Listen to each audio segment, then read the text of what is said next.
How you guys doing?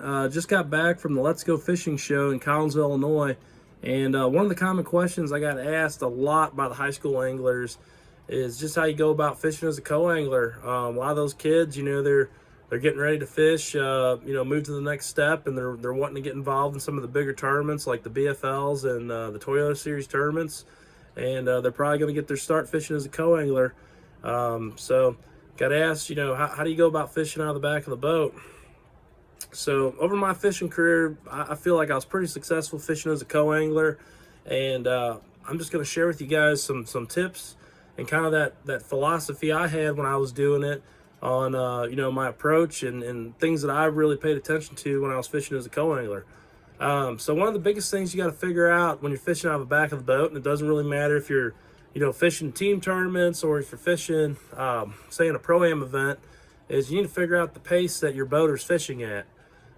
Typically, a lot of times guys are fishing pretty quick. So what you're going to throw behind them really matters on the pace that your boater's fishing. It's hard to fish a bait real slow if your boater's really flying down the bank.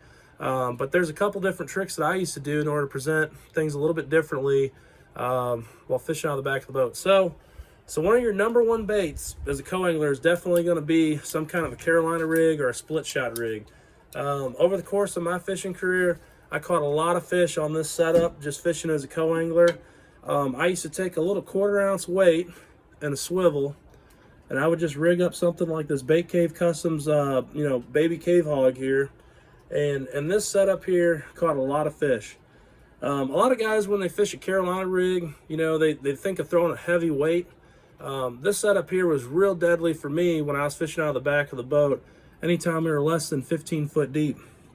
I just needed something in order to get that bait down and let that bait get to the bottom and give it a real natural presentation.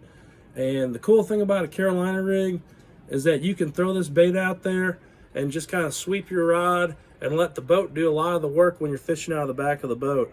A lot of times your boater's moving pretty quick, so I would throw this out to the back of the boat and I would just kind of keep it moving along with the pace of the boat. And my whole goal with this rig was to drag it over any kind of rock or brush that the boater was missing. When you're fishing out of the back of the boat, one of the biggest things you can do is just kind of think of areas as bigger than, maybe what your boater's fishing. Typically, your boater, he's been there, he's practiced, he's scouted out the area a little bit, and he's really focused on catching a particular fish, say off the corner of a dock or, say a brush pile, or maybe he caught him a certain way going down the bank. So what I always tried to do out of the back of the boat was expand beyond what he was fishing. Say if we were going down a bank, he was up tight to the bank flipping docks, I would be trying to find rock or any kind of cover that was out past where the boat was sitting and present something that, the fish were willing to bite. So Carolina rig did a really good job for me over the years fishing that way. And the trick with this is to throw it on a real light setup. I would always throw this on a spinning rod, 8-pound test with an 8-pound leader. And I would just chuck it up there towards the bank and just work it out real slow, and caught a lot of fish doing that.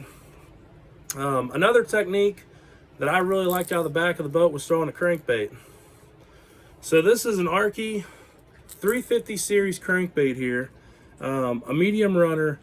This thing's an absolute hammer no matter what you're doing, but when I was fishing as a co-angler, I caught a lot of fish behind guys.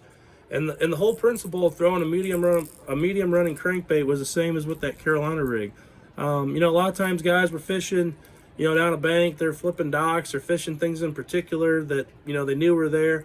I was focused on trying to make this bait hit as many rocks in the day as I possibly could. And usually I could grind out a couple keepers on it, which anytime you can catch a limit as a co-angler, I don't care who you are, you're probably going to finish somewhere up there near the top. So a crankbait does a real good job. Like say if you get a boater, he's going through docks, he's flipping corners of the dock, and he's just kind of moving through the docks real quick. It can be real hard to throw something like a jig or a plastic worm just because the pace of how you're moving, it gets real difficult to present your bait. The beauty of a crankbait when you're fishing out of the back of the boat is you can throw it out there and hit rocks real quick with it and just make a lot of casts and move a bait through the area pretty quick.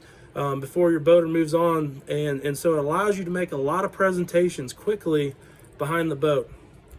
I cannot tell you how many times when I was fishing out of the back of the boat, I caught fish way out the back of the boat. I mean, I would take this thing and I would throw it as far as I could and try to just hit anything out there, you know, in that 10 to 12 foot zone that I could get a bait to.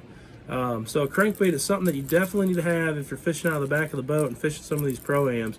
This Arky 350 series crankbait, one of the most fish catchingest crankbaits I've ever used. Great bait to have if you're going to fish as a co-angler. Same thing goes as far as a deep diving crank. There's a lot of tournaments I had a lot of success throwing a big crankbait like this out of the back of the boat. Now with these crankbaits, you're going to lose some fishing as a co-angler. Not always you're going to have a boater that's going to go after a crankbait and retrieve it. But you'd be surprised how many times you can throw a crankbait out there and get it to come through some pretty gnarly stuff.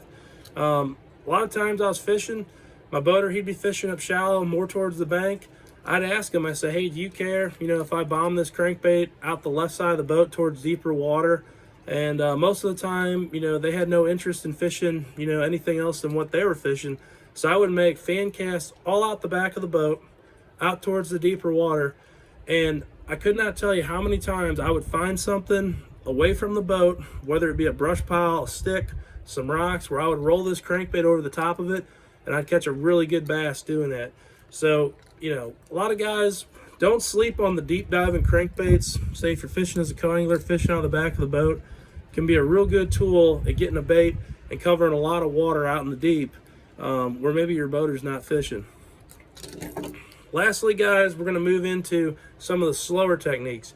So when it comes to fishing, you know, a jig is always going to catch a lot of fish. A finesse jig like this, anytime I was fishing shallow, was real good at picking off fish behind my boaters. This is a Razor Custom Tackle Junior Flipping Jig. I really like the compact size of this jig. It'd be the perfect one, you know, if you're going to be fishing, say as a co-angler. I pair this up with a Dirks Bait Caves Customs Dirks trailer. Just a real compact jig. This is what you want in order to get a lot of bites. If you're fishing, say you want to throw out towards the deep, maybe you throw that crankbait over and you find something out there, you want to pick a jig up, you can throw a heavier one, get that jig back out there. But the jig was always good for me, like if we were slowed down and my boater was really picking stuff apart, fishing really slow, then I could pick up something like a jig, or say like a drop shot like this Bait Caves Customs, you know, drop shot worms. I could pick these up and get some bites. But the pace at which my boater was fishing really dictated, you know, what I was going to do in order to catch fish.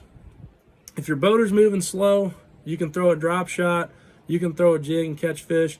If he's moving really fast, it gets really hard other than making precise casts to targets in order to get that to work. So anyways, guys, here's some of the baits. Here's some of the things that I used to do as a co-angler to catch fish. I hope that some of the tips I give you guys will help you kind of get into that mindset of, you know, how to approach things differently if you're fishing as a co-angler this upcoming season.